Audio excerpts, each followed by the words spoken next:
بسم الله الرحمن الرحيم. السلام عليكم ورحمة الله وبركاته. اللهم صل وسلم وبارك على سيدنا محمد وعلى آله وصحبه وسلم. إن شاء الله معانا في الفيديو ده 3 حاجات بالظبط. أول حاجة هي السيرفيس اناتومي بتاع الهارت والفالفز، تمام؟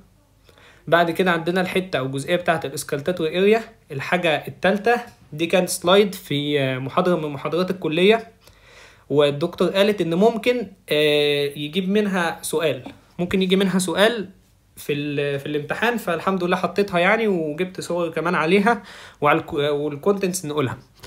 اول حاجه نبدا على طول ان شاء الله هي السيرفيس اناتومي بتاع الهارت، تمام؟ في الهاند اوت او في الكتاب مكتوب ان هو في 4 نقط وما حددش، يعني هو كتب الاتجاه ما كتبش. في سلايد الكليه دي مكتوب ان هي ال4 نقط بالظبط A B C D A B C D، مكتوب اللي هم ال4 نقط دول. واول حاجه نبص ادي الميد لاين اهو، تمام؟ بعد كده ده الرايت سايد، ده الليفت سايد. فنلاحظ ان النقطه A و D اللي هي اول 2 دول موجودين فين؟ دول موجودين في الليفت سايد، والنقطتين B و C موجودين على الرايت سايد. عايزين بس نعرف حاجه، ان اول حاجه كل نقطه تمام ليها بعدين، وان احنا عشان نجيب السطر النهائي او الجمله النهائيه الخاصه بكل نقطه محتاجين ان احنا نجيب البعد، اول حاجه الافقي او الهوريزونتال الترانسفيرس، تمام؟ والراسي او العمودي اللي هو الفيرتيكال، ونوصل الاثنين دول ببعض، وكده جبنا الجمله اللي في الاخر بتجيب بالظبط بعد النقطه المكتوب في الهاند اوت او في الكتاب. اول حاجه البعد الافقي او الهوريزونتال، ادي مثلا نقطه وده كده البعد الافقي مثلا منين؟ من الميد لاين، فده البعد الهوريزونتال. بعد كده عندنا البعد الفيرتيكال اللي هو النقطه دي، والبعد مثلا من فوق، فده كده البعد الهوريزونتال، البعد الفيرتيكال. اول حاجه نعرفها ان شاء الله ان البعد الفيرتيكال اللي عندنا عايزين نجيب فيه حاجتين. اول حاجه الاتجاه، هل هو رايت ولا ليفت؟ تاني حاجه هو عند انهي ريب او كوستال كارتريج، تمام؟ او يعني ولا ريب ولا كوستال كارتريج، عند انهي سبيس او انتر كوستال سبيس اللي اختصارها ICS، تمام؟ كده لو جبنا ده كده ان شاء الله البعد الفيرتيكال. بعد كده عندنا البعد الهوريزونتال، عايزين بس في حاجتين او حاجه واحده، عايزين رقم زائد الوحده اللي هي غالبا بتكون الانش. لو وصلنا الاثنين دول ببعض جبنا ان شاء الله كل نقطه. اول حاجه نبدا بيها هو البعد الفيرتيكال عندنا. زي ما قلنا دي نفس السلايد اللي فات، ادي الرايت سايد من البادي، ادي الليفت سايد. ادي اول حاجه نرقم الريبس او نشوف، ادي الفيرست ريب، سكند، ثيرد، فورث، فيفث، سكسس، وهكذا. وكذلك الناحيه الثانيه هنلاحظ ان نقطه A ودي زي ما قلنا دول موجودين على الليفت سايد زي ما احنا لسه قايلين، والنقطتين B و C موجودين على الرايت سايد، تمام؟ يبقى اول حاجه في الاتجاه الاربع حاجات الاربع نقط A B C D ان بالترتيب ليفت، والاثنين دول رايت وده ليفت، يبقى ليفت رايت رايت ليفت بالترتيب كده. تاني حاجه عايزين نجيب هي عند انهي كوستال كارتليج او ريب. كوستال كارتليج هي ريب يعني، تمام؟ لان ريب بيكمل في الاسترنم، از كوستال كارتليج جوينت بيمسك فيه الاسترنم من قدام يعني. ولو مش في كوستال كارتليج او ريب يبقى فين؟ في انهي كوستال سبيس، تمام؟ فهنا اول حاجه لو لاحظنا النقطه ايه موجوده بالظبط هنا عند السكند كوستال كارتليج، ماشي. النقطه بي موجوده عند الثيرد كوستال كارتليج، تمام. النقطة سي موجودة عند السكسس يعني عند الايه الستة، والنقطة دي اللي عند الايبكس اوف ذا هارت، هنا موجودة عند الايبكس اوف ذا هارت اللي هي الليفت فيفث انتركوستال سبيس، دي مشهورة قوي بس ايه نخلينا في اللي احنا فيه دلوقتي. يبقى بالترتيب زي ما قلنا، يبقى ليفت رايت رايت ليفت تاني، بعد كده 2 اللي هو دي موجودة عند السكند، بعد كده ثيرد، بعد كده السادس والخامس اللي هو سكسس وفيفث، تمام؟ 2 و3 و6 دول عند كوستال كارتليج او ريب بالترتيب كده. متبقي لنا اخر واحده دي زي ما قلنا، دي الوحيده اللي موجوده في انتر كوستال سبيس هنا، تمام؟ اللي اختصارها ICS في الايه في الليفت فيفث انتر كوستال سبيس، ودي مهمه قوي لان دي فيها الايبكس اوف ذا هارت، وان شاء الله هنعرف في الاسكالتاتور اريا ان هنا بنقيس الميترال فالف، فدي مهمه جدا اخر نقطه دي. يبقى تاني السلايد دي عندنا A B C دي الاربع نقط اللي في الهاند اوت بالترتيب، ليفت رايت رايت ليفت كاتجاه، سكند اللي هو رقم 2، بعد كده ثيرد، بعد كده سكسس، بعد كده الفيفث انتركوستال سبيس، تمام؟ ده كده اول جزء، يبقى ليفت سكند كوستال كارتريج او ريب، بعد كده رايت ثيرد رايت سكسس، بعد كده اخر حاجه الليفت فيفث انتركوستال سبيس، واول 3 كوستال كارتريج او ريب معانا.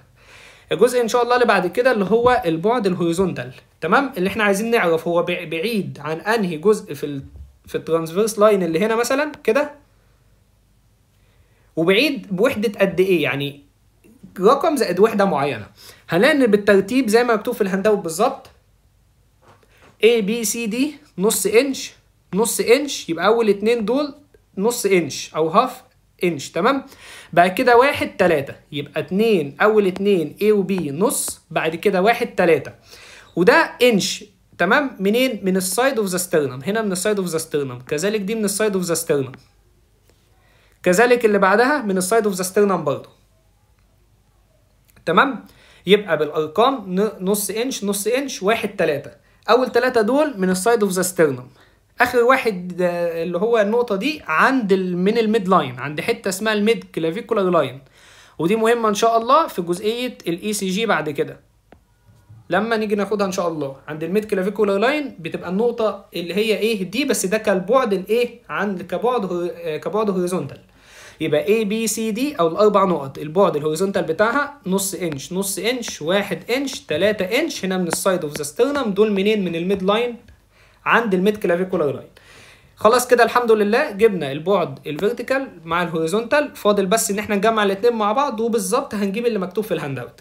اول حاجه النقطه ايه ده على حسب اللي كان موجود في السلايد اللي احنا شفناها مرتين ثلاثه اللي كانت فوق، النقطه A B C D. احنا فاكرين ان دي كانت في الاتجاه ليفت، الاثنين دول كانوا رايت والاخيره دي ليفت. هنا كانت السكند كوستال كارتلج، هنا الثيرد كوستال كارتلج، هنا السكسس كوستال كارتلج، كوستال كارتلج او ريب، الاثنين ماشي. لكن دي في الليفت فيفث انتركوستال سبيس. كده جبنا الفيرتيكال. الهوريزونتال نص انش نص انش 1 انش، هنا كانت 3 انش من الميد لاين عند الميد كلافيكولار لاين. تمام. هي عامه النقطه دي مهمه قوي. ليه؟ عشان البعد الفيرتيكال بتاعها ليفت فيفث انتركوستال سبيس، هنا بيكون عندنا فيه الايبكس اوف ذا هارت. والحاجه الثانيه اللي هي دي اللي هو البعد الهوريزونتال بتاعها عشان الميد كلافيكولار لاين. بس. ودي في الاخر بقى السلايد اللي كانت موجوده في المحاضره بالظبط. ادي الاربع نقط معانا هم ان شاء الله A B C D. تمام. الاتجاه بتاعنا رايت سايد ليفت سايد، فدي ليفت رايت رايت ليفت. هنا سكند، هنا ثيرد، هنا سكسس، هنا فيفث. دول كوستال كارتلج او ريب. دي هتبقى مين؟ الليفت فيفث انتركوستال سبيس. كده جمعناهم كلهم اهم. ادي الاي بي سي دي، ليفت سكند كوستال كارتلج او ريب ونص انش من السايد اوف ذا ستيرنم، رايت ثيرد كوستال كارتلج او ريب ونص انش برضه من السايد اوف ذا ستيرنم، وهنا 1 انش من السايد اوف ذا ستيرنم في رايت ايه في الرايت 6 كوستال كارتلج. اخر واحده ودي المهمه اللي هي الليفت فيفث انتركوستال سبيس عند الميد كلافيكولار لاين. كده الحمد لله. نرجع تاني كده الحمد لله. اول جزئيه اللي هي سيرفيس اتومي اوف ذا هارت خلصت. نيجي للجزء الالذ والاسهل ان شاء الله بكتير، هو الفالف. لو سالني عن الفالف يا اما هيسالني كسيرفيس اناتومي تمام او كاسكالتاتوري اريا، وده غالبا بيبقى في العمل يعني. اول حاجه عشان نجيب الفالف تمام هنحتاج 3 حاجات، سواء كسيرفيس اناتومي او كاسكالتاتوري اريا هنحتاج 3 حاجات برضه. كل حاجه فيها تتقال ان شاء الله دلوقتي بالتفصيل. اول حاجه هنحتاجها هي في الحاجتين تمام، هنحتاج تحشيشه معينه او نيمونيك معين نفتكر منه ترتيب الفالفس. احنا عندنا فيه 4 صمامات، بس عشان نفتكر ده الترتيب المكتوب في الهاند اوت بالظبط. هنفتكر النيمونيك ونرتب عليه بالظبط، وكل واحده قصاده هي دي الحاجه بتاعته. اول حاجه النيمونيك اللي هنا اسمه بامت بي اللي هو بالمونري، بعد كده الاورتيك، بعد كده الميترال، بعد كده الترايكاسبيد زي ما احنا ايه عارفين. يبقى اول حاجه النيمونيك بتاعنا بامت بالمونري اورتيك ميترال ترايكاسبيد. ده كده اول جزء. الجزء الثاني ان احنا هنحتاج رقم زائد ان هو عند انهي حته في كوستال كارتلج او ريب، دي حاجه او انتركوستال سبيس. نعرف بقى هو فين. نعرفه منين؟ هنا اول حاجه شوف الارقام، هتلاقي مكتوب 3 3 ونص 4 4 ونص. يعني ايه الكلام ده؟ طب 3 و4 مفهومه ان هي عند السيرد والفورس كوستال كارتلج. طب اللي فيه بوينت هاف ده معناه ايه؟ ده معناه ان هو في سبيس انتركوستال سبيس مش عند كوستال كارتلج. تمام. ف3 ونص هيبقى عند السيرد انتركوستال سبيس، 4 ونص الفورس انتركوستال سبيس، وهكذا. تمام. كده خلصنا ده. يبقى 3 3 ونص 4 4 ونص. 3 و4 دول كوستال كارتلج اللي هو البلمونري والميترال، لكن الاورتيك والترايكاسبيد دول فيهم هافس. يبقى كام؟ السيرد انتركوستال سبيس والفورس انتركوستال سبيس. اخر حاجه فاضله خالص ان شاء الله الاتجاه. ال3 دول ليفت في ليفت سايد، لكن الاخير ده ميد لاين. كل اللي احنا قلناه ده بقى نجمعه بس. اول حاجه لو سالني سيرفيس اناتومي هتلاقي مثلا في السؤال بيقول لنا ايه الفالف اي فالف بقى من الاربعه موجود فين مثلا عند الثيرد كوستال كارتلج، الثيرد انتركوستال سبيس، الفورث كوستال كارتلج، الفورث انتركوستال سبيس، وهكذا. اول ما نشوف السؤال ده نكتب على طول النمونيك اللي هو بامت بالمونري اورتيك مايترال ترايكاسبيد. تمام. بعد كده الارقام بتاعتنا اللي هي 3 3 ونص اللي هو الثيرد انتركوستال سبيس، 4 4 ونص الفورث انتركوستال سبيس. بعد كده اتجاه دول ليفت سايد، ده ميد لاين. يبقى بالمونري اورتيك مايترال ترايكاسبيد النمونيك اللي قلنا عليه تاني اخر مره بامت. بعد كده 3 3 ونص 4 4 ونص. بعد كده دول ليفت سايد، وده الاخير في الميد لاين. كده الحمد لله خلصنا من هنا عن السيرفيس اناتومي اوف فالف. ودي السلايد اللي كانت موجوده في المحاضره. بيقول لنا السيرفيس اناتومي اوف فالف. تمام. اول ما نشوف فالف وسيرفيس اناتومي النمونيك معانا اللي هو بامت. بعد كده اهو بالترتيب حتى بالمونري اورتيك مايترال ترايكاسبيد 3 3 ونص 4 4 ونص، بحيث ان 3 و4 دول بيكون كوستال كارتج او ريب، و3 ونص و4 ونص دول انتر كوستال سبيسز. ده الثيرد انتر كوستال سبيس، ده الفورث انتر كوستال سبيس. بس كده اهو هنا والدول كده اخر حاجه اللي هم الثلاثه الاوائل دول في الليفت سايد، ده الاخير في الميد لاين. يبقى هنا هيبقى في الليفت ثيرد كوستال كارتج قلنا ده 3، ده 3 ونص، ده 4، ده 4 ونص. بس كده يبقى ده الليفت سيرد كوستال كارتلج او ريب. تمام. هنا الليفت سيرد انتر كوستال سبيس، الليفت فورث كوستال كارتلج او ريب. هنا الفورث انتر كوستال سبيس مش في الليفت سايد زي اللي فوق، لا ده هيبقى فين؟ في الميد لاين. يبقى ده الوحيد اللي في الميد لاين اللي هو مين؟ حرف التي اللي هو ترايكاسبيد.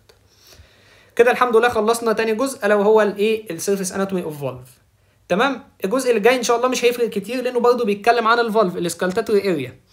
تمام. الاسكالتاتوري اريا اوف فالف فكرته ايه؟ ان الصمام لما بيقفل، تمام، الكلوجر اوف فالف سواء كان الاي في فالف الاتريوفنتريكولار اللي هم الترايكاسبيد والمايترال او البايكاسبيد، تمام، او السيمينيولار اللي هي السيمينيولار فالفز اللي هي الهلاليه زي اللي هم الاورتيك والبالمونري.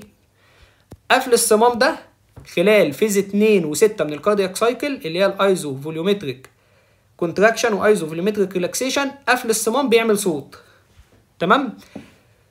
المهم مش هنخش في الحته دي ان هو مكتوب مش مكتوب في الكتاب كلام كتير، بس هو مكتوب ان نتيجه ان الفالف موفمنت اللي هو قصده لما الفالف بيقفل بيحصل بلاد ساوند اكومبايند بالايه؟ بالموفمنت اللي حصل دي لو هو قفل الصمام، فبالتالي مفيش ماتشنج ما بين السيرفيس اناتومي اوف فالف والاسكالتاتوري اريا، فبالتالي دي تتحفظ لوحدها او الحته دي لوحدها ودي لوحدها. بس ان شاء الله الاثنين سهلين. نيجي لحته او جزئيه الاسكالتاتوري اريا برضو طالما هي فالف هنعرف 3 حاجات. اول حاجه نفس اللي فوق بالظبط، هنعرف نيمونيك او تحشيشه لترتيب الفور فالفز او الصمامات. بعد كده رقم، بس هنا الحمد لله اسهل لان كلهم انتركوستال سبيس، مفيش بقى كوستال كارتلج. طب انتركوستال سبيس؟ لا كلهم انتركوستال سبيس. اخر حاجه انا عايزين نعرفها هو الاتجاه بتاعهم. اول حاجه النيمونيك اللي عندنا هنا اللي هو ايه بالترتيب كده؟ اي بي تي ام او ابتم. وعشان نفتكره برضو ان شاء الله كتبته بالعربي كمان اللي هو ابتم بالترتيب اورتيك بالمونري ترايكاسبيد مايترال. تمام. يبقى ابتم اورتيك بالمونري ترايكاسبيد مايترال. تاني حاجه عايزين رقم، والرقم ده يتحفظ مع اللي هنا الحمد لله كلها انتركوستال سبيس زي ما احنا شايفين اهو. تمام. هنا بالترتيب هنلاقي الارقام 2 2 او الاثنين زي بعض، 4 او 5 5. يبقى 2 2 4 او 5 5 انتركوستال سبيس. هنا في حاجه مهمه ان الخانه دي اللي هي بتاعه ان احنا لما نيجي نقيس الترايكاسبيد اللي هو الليفت فورث اور فيفث انتركوستال سبيس دي بيقولوا عليها اللور اند اوف سترنم، ودي مذكوره في العملي برضو. تمام. نرجع تاني، يبقى كل دول انتركوستال سبيس. هنحفظ بس 2 2 4 او 5 5. اخر حاجه الاتجاه، هنا هنلاقي فيه يعني حته كده اللي هو ايه؟ ان هو اول واحد مختلف عن البقيه في حاجه واخر واحد مختلف عن البقيه في حاجه. هنلاقي ان الاورتيك اللي هو حرف الاي بتاعنا هنلاقي ان هو بيتقاس رايت من الرايت، تمام، بينما الباقي كله ليفت. ماشي. هنلاقي ان اول 3 ناحيتهم كلوز للاسترنم، لكن اخر واحد عند الايبكس اوف ذا هارت اللي احنا قلناها فوق اللي هي الميد كلافيكولار لاين. فانا يعني بصراحه الحته دي قعدت فكرت فيها مع نفسي يعني، وربنا الحمد لله الهمني طريقه حلوه ان احنا نفتكر طب ده اول واحد مختلف عن البقيه واخر واحد مختلف عن البقيه، وكانت الطريقه دي. دي ايد العبد لله. تمام. مكتوب عليها الاي بي تي ام ابتم النيمونيك اللي احنا قلنا عليه، بس ده بتاع الاسكالتاتوري اريا. امال باميت ده كان بتاع ايه؟ لا باميت ده كان بتاع السيرفيس اناتومي، ده احنا مش عايزينه دلوقتي، احنا بنتكلم عن ابتم دلوقتي. اي بي تي ام. اهو ادي الاورتيك بالمونري ترايكاسبيد مايترال، اورتيك بالمونري ترايكاسبيد مايترال. احنا بنتكلم دلوقتي في حته ان احنا عايزين نجيب الاتجاه بتاعه، تمام. هنلاقي ان اول واحد اللي هو الاندكس مفصول عن الباقي، يعني دول لوحدهم في ايه؟ ان دول كلهم بيتقاسوا من الليفت سايد، ده الوحيد اللي بيتقاس من الرايت سايد اللي هو من الاورتيك، ودي الليفت هاند، تمام. طب الناحيه الثانيه ليه الاخير مفصول عن البقيه؟ الليتل فينجر ليه مفصول عن البقيه؟ لان ده بيتقاس عند الايبكس او الميد كلافيكولار لاين، بينما دول كلوز للاسترنم. يبقى الاورتيك مختلف عن البقيه في الرايت سايد، ودول باقيين ليفت سايد. والمايترال مفصول عن البقيه ان هو عند الميد كلافيكولار لاين او الايبكس اوف ذا هارت، والباقيين كلهم كلوز للاسترنم. لو نسيت الطريقه اللي هي ازاي سكالتاتوري اريا، طب مين رايت مين ليفت مين كلوز للاسترنم وهكذا، اعمل الطريقه دي وان شاء الله مش هتنساها. افتكر اي بي تي ام على صوابعك، البالم اوف ذا هاند ناحيه الفيس او ناحيه وشك، وطبق دي هتلاقي ان شاء الله الموضوع اسهل يعني. وبس كده، ادي السلايد اللي من المحاضره اهو. الابلايد بنتكلم عن سكالتاتوري اريا، بيعتمد لسه زي ما احنا قلنا بالظبط على الساوند اوف بلاد اللي هو اكومبايند بالفالف موفمنت. الفالف بيتقفل في ساوند اوف بلاد اكومبايند ايه معاه، فبالتالي مفيش ماتشنج ما بين السيرفيس اناتومي بتاع الفالف والسكالتاتوري اريا، فدي لوحدها ودي لوحدها.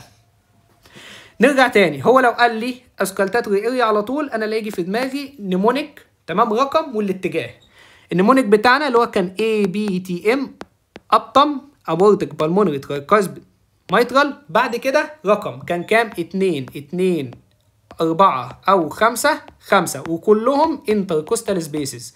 اخر حاجه الاتجاه، ده كان من الرايت سايد، دول كانوا من الليفت، دول كانوا كلوز للاسترنم، ده كان عند الميد كلافيكولار لاين او عند الايبكس. لو نسيت افتكر البالم اوف ذا هاند وانت باصص عليه بعينيك. بس كده اهو. نجمع بقى، ادي الاورتيك مثلا رايت سكند انتركوستال سبيس، قلنا ده الوحيد الرايت من البادي، الباقي كله ليفت، تمام. هنا سكند فورث اور فيفث اللي احنا بنقول عليها اللور اند من الاسترنم، والجزئيه دي مهمه. وهنا الليفت فيفث انتركوستال سبيس عند الميد كلافيكولار لاين. ده مين بالترتيب كده زي ما قلنا؟ اي بي تي ام او ابطم، ده لو سالنا عن الايه ان شاء الله، لو سالنا عن السكالتاتوري اريا بس. وبعد كده في الاخر بقى دي الجزئيه من الهاند اوت. طبعا في الهاند اوت ولا في صور ولا في اي حاجه، بس الصور دي كانت من سلايدات المحاضره يعني. فمن الهاند اوت زي ما قلنا ان شاء الله من الهاند اوت هنجمع احنا بقى كل حاجه. اول حاجه هنا بيتكلم عن سيرفيس اناتومي لايه بالظبط؟ للهارت، وهو مش كاتبها، تمام. سيرفيس اناتومي اوف ذا هارت، وهنا كاتب ارقام واتجاه بس هو مش محدد. هو هنا قصده النقط اللي احنا شفناها في السلايد فوق اللي هو A B C D. زي ما قلنا الاتجاه ليفت رايت رايت ليفت، تمام. سكند ثيرد سكسس فيفث، تمام. كوستال كارتلج وكذلك اول 3، لكن دول انتركوستال سبيس.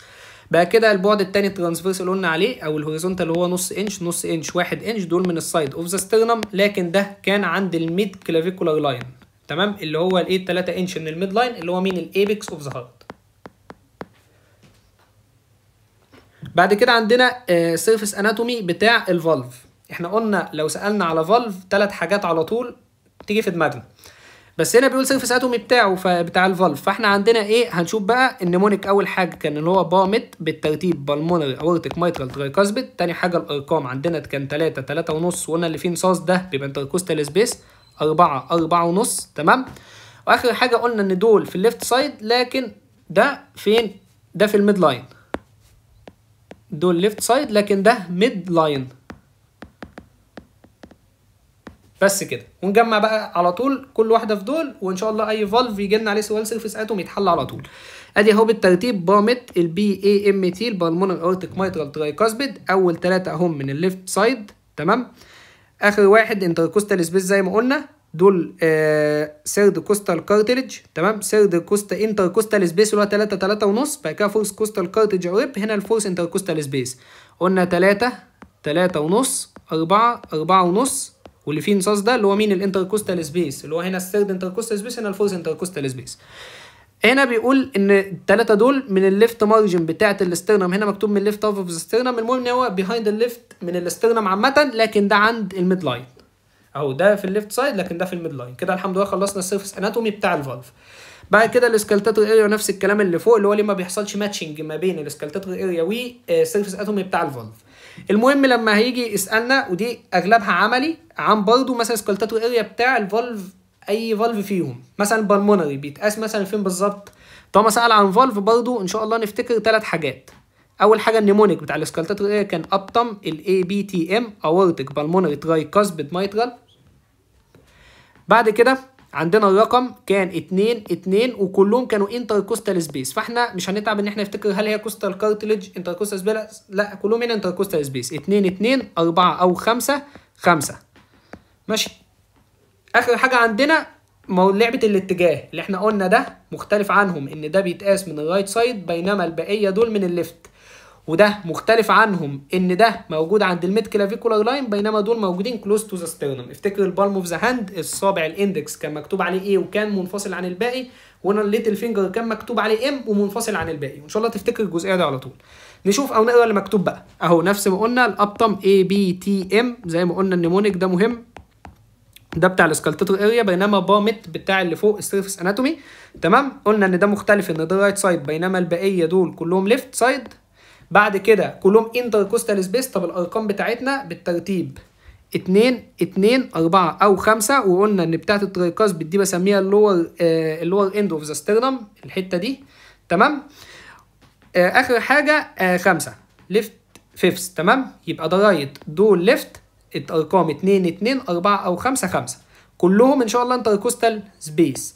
دول موجودين بيتشاركوا في ان دول كلوز للسترنم، لكن ده موجود عند الميد كلافيكولار لاين اللي هي الايبكس اللي احنا قلنا عليها. فاصبح ان دول مشتركين عن ده في حاجه مفصول عنهم، ودول مشتركين عن بعض مع بعض في حاجه وده مفصول عنهم. وافتكر البالم اوف ذا هاند مكتوب عليه اي بي تي ام، ان شاء الله تفتكر على طول جزئيه الاسكالتاتور اريا. كده الحمد لله بفضل الله عز وجل، الحمد لله رب العالمين. يبقى كده خلصنا سيرفيس اتومي اوف ذا هارت والفالف والانتركوستال سبيس من الهاند اوت ومن سلايدات المحاضره اللي اتقالت كمان. عندنا بعد كده في كويستشنز او اسئله، دي اسئله سنين جت قبل كده في الميد. نشوف الاسئله ان شاء الله، نتوكل على الله. بيقول بسم الله الرحمن الرحيم which of the following valve، هنا بيتكلم عن فالف، فاحنا قلنا طالما فالف في 3 حاجات هتطبق، بس نشوف هو عايزه الاول سيرفيس اتومي ولا سكالتاتور اريا. lies behind السترنم opposite الفورس ليفت كوستال كارتليج. هنا باين من السؤال اللي هو بيسال سيرفيس اناتومي، كده احنا فهمنا. تمام، يبقى انا هطبق على طول سيرفيس اناتومي. النيمونيك بتاعنا او التحشيشه بامت بالمونري اورتيك مايترال ترايكاسبيد. بعد كده الارقام بتاعتنا 3 ونص 4 ونص. بعد كده اخر حاجه نفتكر الاتجاه ده كانوا ليفت سايد بينما ده الوحيد اللي كان في الميد لاين. بس كده نشوف بقى هو بيسالنا على انهي فالف. بيقول لنا مين من الفالفز دول موجود بيهايند الاسترنم فورس عند الفورس ليفت كوستال كارتليج، واحنا قلنا ده كان ليفت الفورس كوستال كارتليج. يبقى هو قصده اللي هو عنده رقم 4 اللي هو مين؟ اللي هو من هنا اللي هو الميترال فالف، هو فعلا الميترال فالف. تمام، السؤال اللي بعده بيقول لي هنا الاورتيك فالف بريزنت في الليفت فورس هنا برضو، فاحنا فهمنا ان هو بيسال عن سيرفيس اناتومي. سيرفيس اناتومي يبقى ال3 حاجات بتوعنا بامت النيمونيك اول حاجه بالمونري اورتيك ميترال ترايكاسبيد. الارقام بتاعتنا 3 ونص 4 ونص. بعد كده دول ليفت سايد عشان احنا بنتكلم في سيرفيس اناتومي. تمام، ليفت سايد بينما ده في الميد لاين. نشوف بقى بيسأل على ايه. هنا بيقول لي الاورتيك فالف اللي هو مين؟ حرف الايه ده عند 3 ونص في الليفت سايد، يعني في الثيرد انتر كوستال سبيس. نشوف بقى هو بيقول ايه. بريزنت في الليفت، هو فعلا في الليفت سايد، بس نكمل فورس انتر كوستال سبيس غلط. ده اللي موجود في الليفت فورس انتر كوستال سبيس ده مين؟ ده حرف التي، ده الترايكاسبيد. يبقى على طول لو جه سؤال زي كده هيبقى الاجابه ان شاء الله فولس، لكن اللي هنا قصده عليه ده هو الترايكاسبيد. اللي بعده ده اخر سؤال فيهم اعتقد، مظبوط كده؟ تمام، بيقول which of the following valve او valves lies behind the sternum، برضه بيسال سيرفيس اناتومي. يبقى على طول بامت الارقام 3 ونص 4 ونص. بعد كده دول ليفت سايد، ده في الميد لاين. خلاص اعتقد ان شاء الله بقت سهله. هنا بيقول موجوده في الليفت سايد، يبقى هو قصده اكيد واحد من اول 3 اللي هم البي والاي والام، البلمونري الاورتيك الميترال اللي هم دول. هنا بيقول لي الثيرد انتركوستال سبيس. انتركوستال سبيس يبقى رقم فيه نص، يبقى اللي هو مين اللي موجود عند ال3 ونص؟ اللي هو الاورتيك، يبقى هو الاورتيك فالف، وفعلا هو الاورتيك فالف. فلو جه اي سؤال فالف عامه واكتشفنا او فهمنا ان السؤال سيرفس اناتومي، 3 حاجات: النيمونيك بتاعنا بامت، الارقام 3 3 ونص 4 4 ونص، حيث ان في انصاص ده انتركوستال سبيس، وبعد كده اول 3 نفتكر على طول ليفت سايد، الاخير ده في الميد لاين. الحقيقه بقى دي اخر حاجه، دي سلايد اتقالت في المحاضره وانا كنت مصورها يعني، والحمد لله ربنا الهمني ان ايه تتحط في الفيديو يعني، لكن الحمد لله كسيرفس اناتومي وظهرت فالفس كالتاتوريا كل ده خلص، فاضل بس الجزء ده. دي سلايد اتقالت في المحاضره، والدكتور اللي بتشرح قالت ممكن يجيب لك سؤال في الامتحان يقول لك مثلا الرايت اتريو فنتريكولار جروف مثلا في ايه من الكونتنت، الارتري، الفين، وهكذا. فناخدها على طول هنا، وفي صور ليها كمان، فان شاء الله مش هتاخد وقت اخر الجزء ده. اول حاجه عندنا في 5 حاجات موجودين هنا، 3 منهم اتريو فنتريكولار. احنا عارفين ان الاتريو فنتريكولار ده اسمه الثاني كوروناري، تمام؟ ففي 3 منهم اتريو فنتريكولار، او يبقى بالتالي في 3 كوروناريز عندنا. اول واحد رايت اتريو فنتريكولار، رايت بس. التاني والتالت ليفت. طب ايه الفرق ان التاني والتالت الليفت دول؟ في ليفت انتيريور اتريو فنتريكولار او كوروناري، تمام، وفي ليفت بوستيريور انتريو فنتريكولار او كوروناري برضه. نشوف كل واحد مكتوب فيه وبعد كده نطبقه على الصور ان شاء الله. اول حاجه رايت اتريو فنتريكولار جروف، فيه ايه؟ في الشريان التاجي اليمين، الرايت كوروناري ارتري، تمام؟ ده اول حاجه، بس في ارتري وفين. الارتري اللي فيه رايت كوروناري ارتري. طب والفين اللي سمول كاردياك فين، ده احنا هنعرف بعد كده في سمول كاردياك فين، ميدل وجريت، ولازم نعرف كل واحد موجود فين، بس ان شاء الله بعد السلايد دي والصور ان شاء الله الدنيا تبقى كويسه واسهل يعني. يبقى اول حاجه رايت اتريو فنتريكولار او رايت كوروناري في ارتري وفين، الارتري اللي هو الرايت كوروناري والفين اللي هو السمول كاردياك فين. كده خلصنا الاولاني. طب الليفت انتيريور القداماني، هنا كان في رايت كوروناري ارتري، هنا يبقى في الليفت كوروناري ارتري، ماشي دي كده خلصت. طب الليفت بوستيريور اكيد مش هيبقى فيه الارتري بقى لان كان موجود قدام. طب الليفت بوستيريور في الكوروناري ساينس، وده اللي هو الوريد الكبير اللي بياخد الموست درينج بتاع الهارت، مش كله، الموست درينج بتاع الهارت، ماشي. فاحنا كده الحمد لله اول 3 دول اتريو فنتريكولار او كوروناري، في رايت وفي ليفت انتيريور وبوستيريور. الرايت في ارتري وفين، الارتري اللي عندنا الرايت كوروناري ارتري عشان التاج اليمين، والحاجه الثانيه اللي سمول كاردياك فين. طب الليفت انتيريور في الليفت كوروناري ارتري. طب الليفت بوستيريور في الكوروناري ساينس. كده خلصنا دول.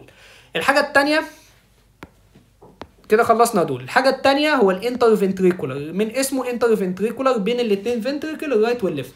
في انتيريور من قدام وده بيبان من الانتيريور اسبكت او سيرفيس او الاسترنوكوستال، وبوستيريور ده بيبان من دايفراجماتيك او انفيريور سيرفيس. الانتيريور انتر فنتريكولار وكذلك البوستيريور انتر فنتريكولار. يا ترى ايه اللي فيهم؟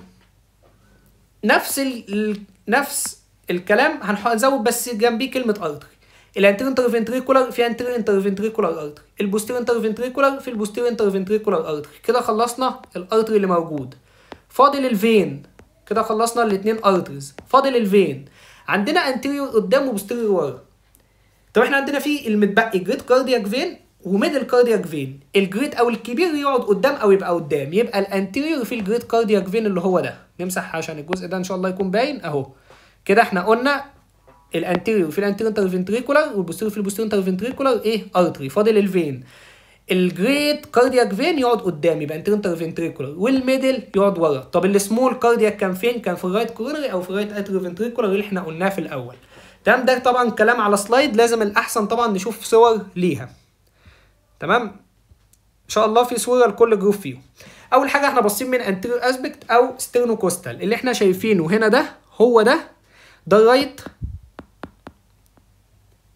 تمام، اي في جروف. وكلمه جروف اسمها ممكن يجي بدل كلمه جروف دي مثلا يقول لنا سالكس، ما سالكس زي ما خدنا في السي ان اس معناها ان هي حته نازله، هي جروف، هي سالكس. فده الرايت اي في او كوروناري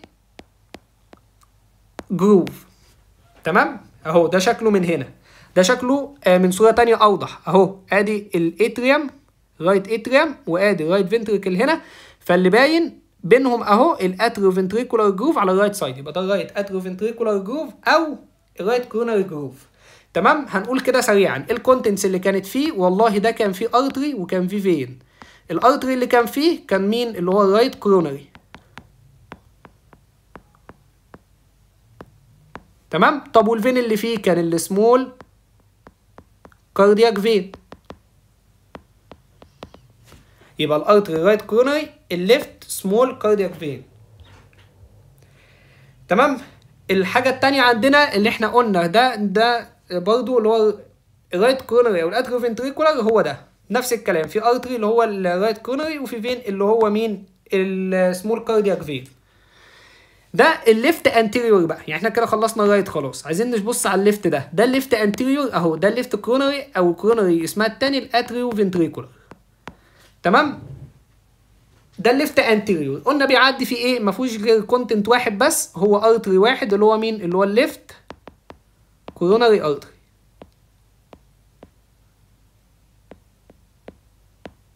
بس ده اللي بيعدي فيه هنا.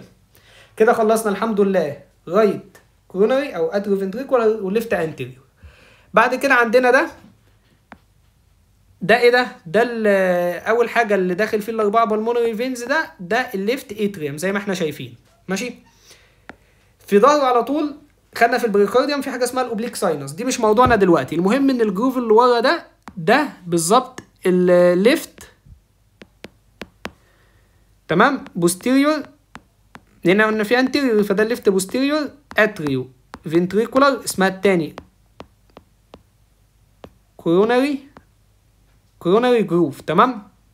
يبقى ده الليفت بوستيريور اتريو فنتريكولار او ايه كوروناري جروف، زي ما باين في الصوره. ايه الفين الكبير قوي اللي معدي فيه ده الكوروناري فين.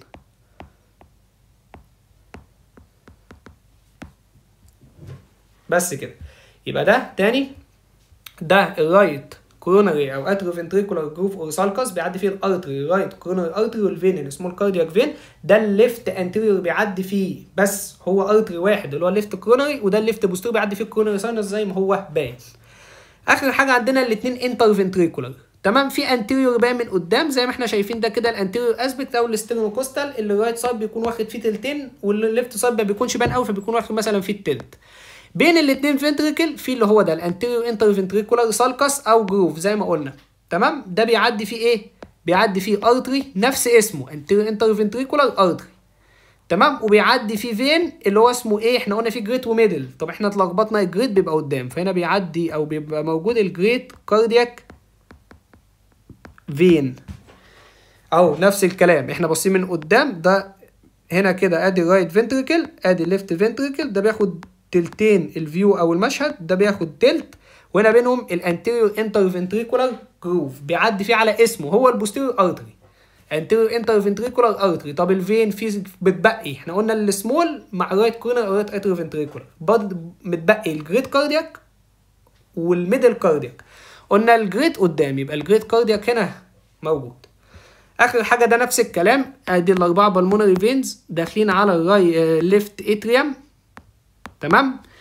فاحنا باصين من ورا، بس هنا دي الصوره اقرب ان هي تبقى تحت، فاللي احنا باصين عليه من تحت ده واللي بيبان اكبر من تحت هو الليفت سايد، فده الليفت وده الليفت فنتركل بياخد تلتين عكس الانتيريور سيرفيس او الاسترنوكوستال، بيبقى الرايت اكتر باين من الهاند من الليفت، لكن هنا الليفت باين اكتر منين؟ من الرايت زي ما هو باين اهو. تمام. ده البوستيريور زي ما قلنا، ده ايه ده البوستيريور انتر فنتريكولار جروف، فده البوستيريور انتر فنتريكولار جروف او سالكس، هيعدي فيه على اسمه بوستيريور انتر فنتريكولار ارتري وفين. طب الفين احنا قلنا جريت قدام، يبقى هنا ده يبقى ده مين؟ ده الميدل كاردياك فين. كده الحمد لله نكون خلصنا الكونتنت كله بالسلايد دي بشرحها بالصور. ان شاء الله الموضوع يبقى اسهل ويبقى احسن، ولو جه عليها سؤال برضه يبقى ايه شفنا لها على الاقل حاجه يعني. بقى كده تجميع للفينز. تمام. بحيث ان احنا نشوفها ملاحظه بس في الصوره دي، اللي لونه ازرق غامق ده انت شايفه من على السيرفس من بره على طول، من الانتيرو سيرفس او الاسترنوكوستال على طول. اللي بلون فاتح زي كده ده مش موجود على السيرفس زي ما هو باين، ده كانه مثلا من ورا بس احنا خلينا في شفافيه مثلا عشان يبان. يعني الازرق الغامق ده باين فعلا على طول كده، لكن الفاتح ده كانه من ورا بس احنا بنبينه من مشهد امامي، لكن هو مش بيبقى بالمنظر ده بالظبط، ده المفروض موجود ورا، بس احنا عشان بنجيب من الانتيريور اسبكت.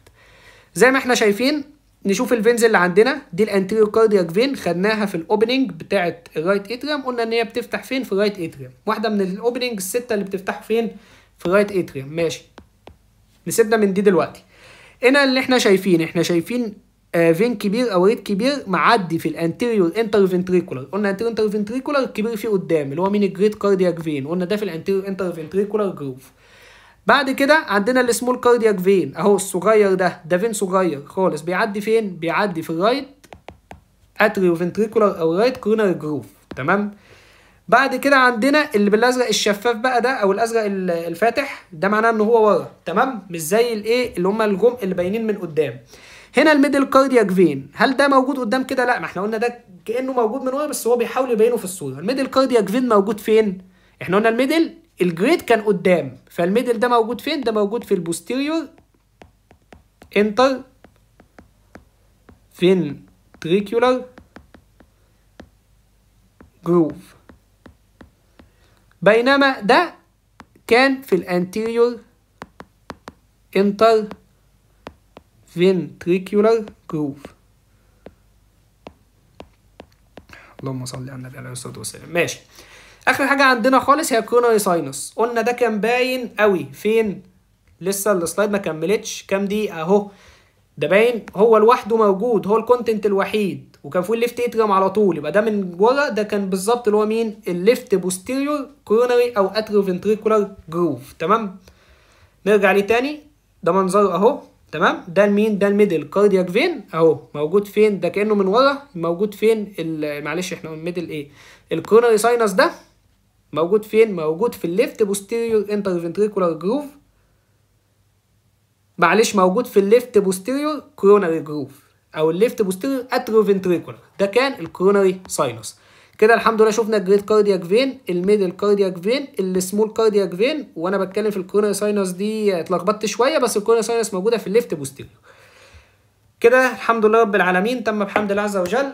والحمد لله المحتوى بتاع المحاضره دي خلص. ان شاء الله اتمنى ان هو ما يكونش طول، ولو طول يعني فحاولت قدر الامكان والله ان انا حاجه اللي انا عرفتها مثلا شايف ان هي سهلت الدنيا بفضل الله ان انا اقولها لزمايلي يعني وكده.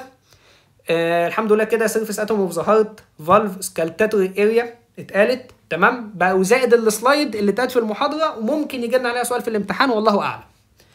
وبس كده الحمد لله نكون الفيديو ده خلص. وطبعا ما تنساش دايما تصلي على النبي صلى الله عليه وسلم. والسلام عليكم ورحمه الله وبركاته.